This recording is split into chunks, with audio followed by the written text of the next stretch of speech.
But in October of 2020, our analysis, and this is again, at that point, the Bloomberg had rallied up to about 70, okay, about 15 points off of its bare low.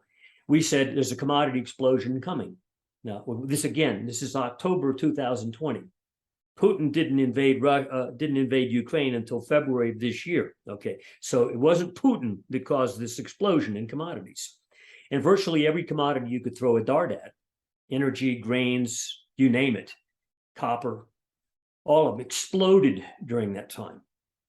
Gold had already exploded. In fact, it had peaked in the summer of 2020 after having been at 1,050 in 2015. At its bare low, it reached 2,070 in mid-summer of 2020. So it was well ahead of the commodity explosion. They were still in the sewer when gold was making its high.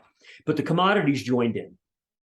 And this, of course, upset the Fed because they call inflation, when it's commodities, not when it's stock prices. That's okay, But when the corn price goes up, I can't put up with that, or gasoline prices. So they came in with their pitchforks and think they're going to bust the bubble. Well, they did. Okay, and I hope they enjoy it because it is not going to recover. Once you bust a bubble like that, you can throw all the money you want at it. The problem with it is in the past, whenever a bubble has burst for them, like the dot-com bubble, which late in that bull market, they did in fact sponsor because there was a monetary crisis in late 1998, and the central banks just went berserk to protect against it by printing.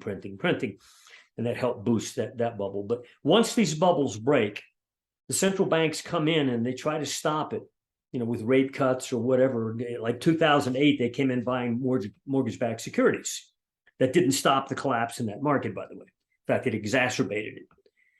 So when bubbles break, they won't be able to stop it. Why? Because asset managers and wise investors say, hey, I've had enough of this one.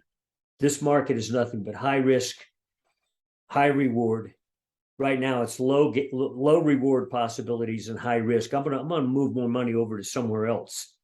Well, as I explained, if you go for the first 10 months of this year, there's nowhere else to go other than perhaps gold, which is down the least. In fact, if you ran nothing but a gold bullion fund, you're beating the pants off all your competitors in the portfolio. Okay, so when the asset managers make that kind of decision, and I'm talking about non-gold bug asset managers, Ray Dalios of the world that have spoken out about this issue, about Ray Dalio's quote, I think it was like a year ago, said, quit focusing on the price of your stock.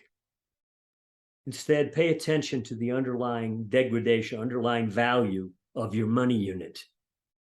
So he's keenly aware of what's really going on.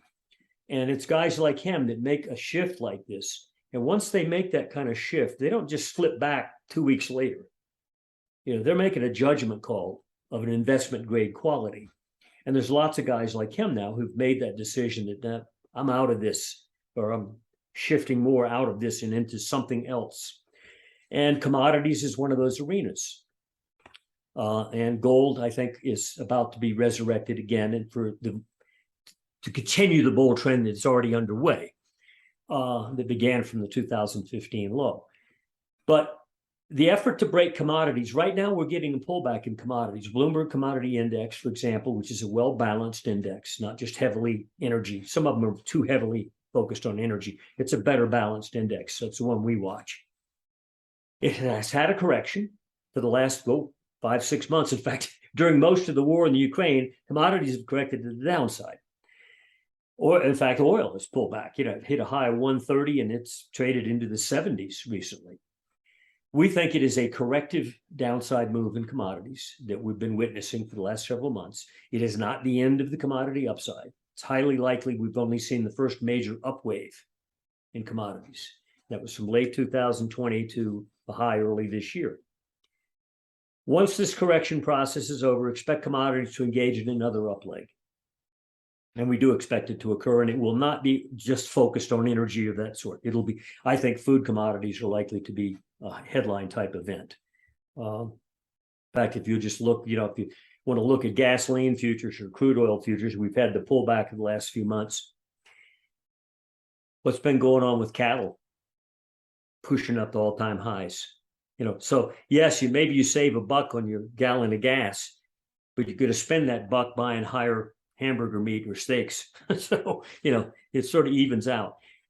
Anyway, we think that's what's going on. And we think the paper asset bubble is breaking. It will continue to break over the next year or two, probably in some serious in the street type of repercussions.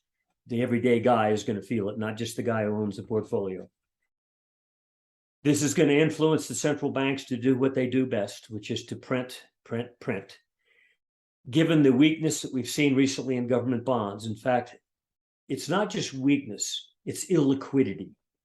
And that's the term Janet Yellen used a couple of weeks ago, expressed great concern about the illiquidity, not just in the UK gilts or in the Japanese market, JGBs, but the sharp weakness we've had in US treasuries, associated also not just with weakness, rising yields, dropping price, but illiquidity. Illiquidity is a dangerous word.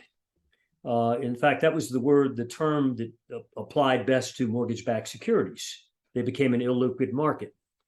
When a market becomes illiquid, it almost doesn't become a market. And so when she expressed fear a week or two ago, she said great concern about the illiquidity. That was a heck of a statement. And I'm sure a lot of Fed governors, that's in their minds as well, although they're not expressing it, of course. They can't afford to allow government debt to become illiquid. And therefore, they have to take steps. And I think this past week, for example, in the Forex market, the dollar has been bashed. In fact, it got bashed big time on Friday. It made its high a month ago, up near 115 on the dollar index. This month, it's kept trying to go back up to 114. We got up to 113.90 something on Friday and closed the day at 111.80 something. Huge collapse for one day. There was clearly intervention there. That is to help take some of the illiquidity problem out of the bond markets, because that illiquidity in the violence in the Forex markets has been very adverse to the Japanese and the British. So their bond markets have become illiquid. So have ours. And so I think that Forex action that we saw Friday was indication that highly likely central banks intervened there to help hose down that situation, hoping that it would also help soon the bond markets.